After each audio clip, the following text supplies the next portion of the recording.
Sir दिख रहा है ठाकुर गंगटी के सुजनकिता और समदा के बीच बने कौआ नदी पुल पर पानी जमा है। दोनों तरफ पानी की तेज धार की वजह से कई वाहनों के साथ लोग पुल पर ही फंसे हैं। प्रशासन उन्हें निकालने की कोशिशों में जुटा है और पानी कम होने पर सभी को सुरक्षित निकाल लिया जाएगा। वहीं पुल के ऊपर पानी चढ़ने से आम लोगों को परेशानियां हो रही हैं।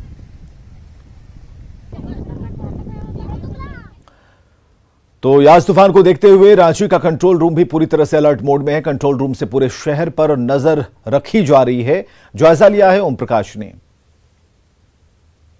किसी भी आपात स्थिति के साथ ही पुलिस की जिम्मेवारियां भी बढ़ जाती हैं और कुछ यही स्थिति यास चक्रवात तूफान को लेकर है, जहां पुलिस जो है पूरी तरह से अलर्ट मोड में है। इस वक्त हम आपको दिखाना चाह रहे हैं कि राजधानी रांची स्थित पुलिस कंट्रोल रूम का हाल, जहां पर तमाम जो पुलिसकर्मी हैं, चाहे वो डायल 100 हो या फिर सीसीआर या फिर टेट्रा, तमाम जो चीजें हैं, पूरा महकमा जो है वो पूरी तरह से इस तूफान को लेकर अलर्ट मोड में नजर आ रहा है। चप्पे चप्पे पर जो नजर है वो पूरी तरह से रखी जा रही है ताकि लोगों को कोई भी परेशानी हो तो उससे तुरंत निपटा जा सके। इस वक्त हम बात करना चाहेंगे रांची के सिटी एसपी से, क्या कुछ है आपात स्थिति से निपटने की तैयारी। देखिए, जैसा हम जानते हैं कि साइक्लोन यास जो है उसका लैंडफॉल हो गया और कोई भी इमरजेंसी सिचुएशन जो होती है उसमें पहला इंपॉर्टेंट चीज होता है कम्युनिकेशन। कम्युनिकेशन लाइन्स अगर ठीक हैं तो चीज़ों को कंट्रोल किया जा सकता है। कम्युनिकेशन लाइन अगर ब्रेक हो जाती है तो वो बहुत बड़ी प्रॉब्लम होती है। तो हम लोग दो फोल्ड जो कम्युनिकेशन है यहाँ पे वो कर रहे हैं। एक तो वायरलेस के माध्यम से कम्युनिकेशन है और दूसरा सीसीटीवी के माध्यम से भी हम लोग नज़र बना के रखे हुए हैं।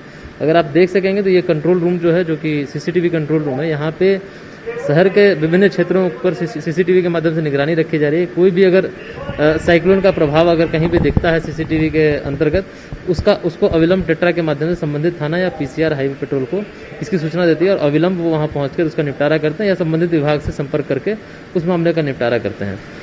दूसरा आप अगर देखेंगे तो वायरलेस सेट जो है, वायरलेस सेट के माध्यम से भी हम लोगों को कई बार, या डायल 100 जो है, डायल 100 पे हम लोगों को कई बार सूचना मिलती है लोगों से और वो डायल 100 जो है वो संबंधित थाना जो है उसको इसकी सूचना देता है और फिर उस समस्या का जो निपटारा है वो थाना स्तर से या फिर संबंधित विभाग के माध्यम से उसका किया जाता है। तो दो मुख्य रूप से हम लोग यहाँ पे, एक सीसीटीवी के माध्यम से और दूसरा डायल 100, इस दोनों के माध्यम से निगरानी रखी जा रही है और हमारा मेन प्रयास है कि कम्युनिकेशन लाइंस जो हमारी है वो ओपन रहे ताकि किसी भी समस्या में हम लोग इमरजेंसी रिस्पांस दे सकें। किसी भी तरह की जो सूचना है, चाहे वो जल जमाव का हो या फिर पेड़ के गिरने का या फिर बिजली के तारों के गिरने का, तो इसे लेकर पुलिस महकमा भी तमाम जो विभाग हैं उनके साथ कोऑर्डिनेशन बना के काम कर रहा है ताकि लोगों को ज़्यादा परेशानी ना हो और उनकी समस्याओं का जल्द से जल्द हल किया जा सके। तो कुछ ये स्थिति रांची के कंट्रोल रूम में हमें देखने को मिल रही है।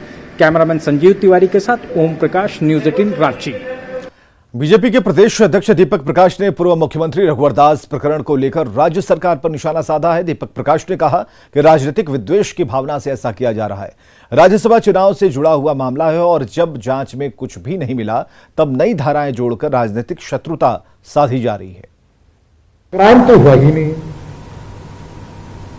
क्राइम तब होता कि निर्मला देवी भारतीय जनता पार्टी के उम्मीदवार को वोट देती, तो क्राइम हुआ ही नहीं है और इसीलिए एप्रहेंशन के ग्राउंड पर आप इस एक्ट को लागू नहीं कर सकते as per judicial decision, several decision.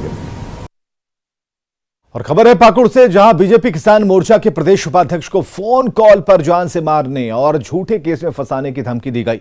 प्रदेश उपाध्यक्ष मुकेश कुमार शुक्ला ने बताया कि उन्हें सीएम के विधायक प्रतिनिधि पंकज मिश्रा के फोन से धमकी मिली है और इसमें कहा गया है कि सरकार के विरोध में सोशल मीडिया में लिखना बंद कर दो, नहीं तो जान भी जा सकती है।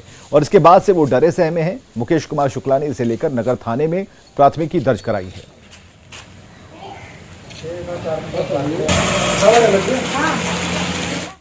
और बोकारो कुचास में चोर ने एक घर के बंद कमरे को निशाना बनाया और चोरी की घटना को अंजाम दिया है। चोरी करते चोर की तस्वीरें सीसीटीवी कैमरे में कैद हो गई। बंद कमरे का ताला तोड़कर टीवी के साथ किचन के सामान और बच्चे की साइकिल भी चोरी कर ली गई। चास थाना पुलिस मौके पर पहुंच गई है और फुटेज के आधार पर चोरों की तलाश तेज है।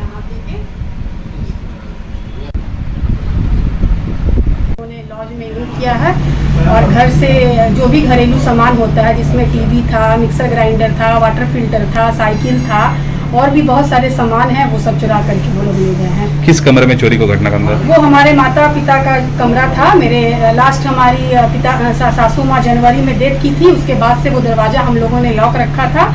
और आज सुबह में जब हम लोग उठे अर्ली मॉर्निंग तो फिर हमारे स्टाफ ने आके हम लोगों को सूचना दिया कि वहाँ नीचे दादी बाबा के रूम में चोरी हो गया है। उसमें एक आदमी का सीसी फुटेज में कैद हुआ है, स्पष्ट अभी नहीं दिया। इसमें तो दिखाई दे रहा है कि साइकिल और टीवी मिक्सचर मशीन है, जांच कर रहे हैं।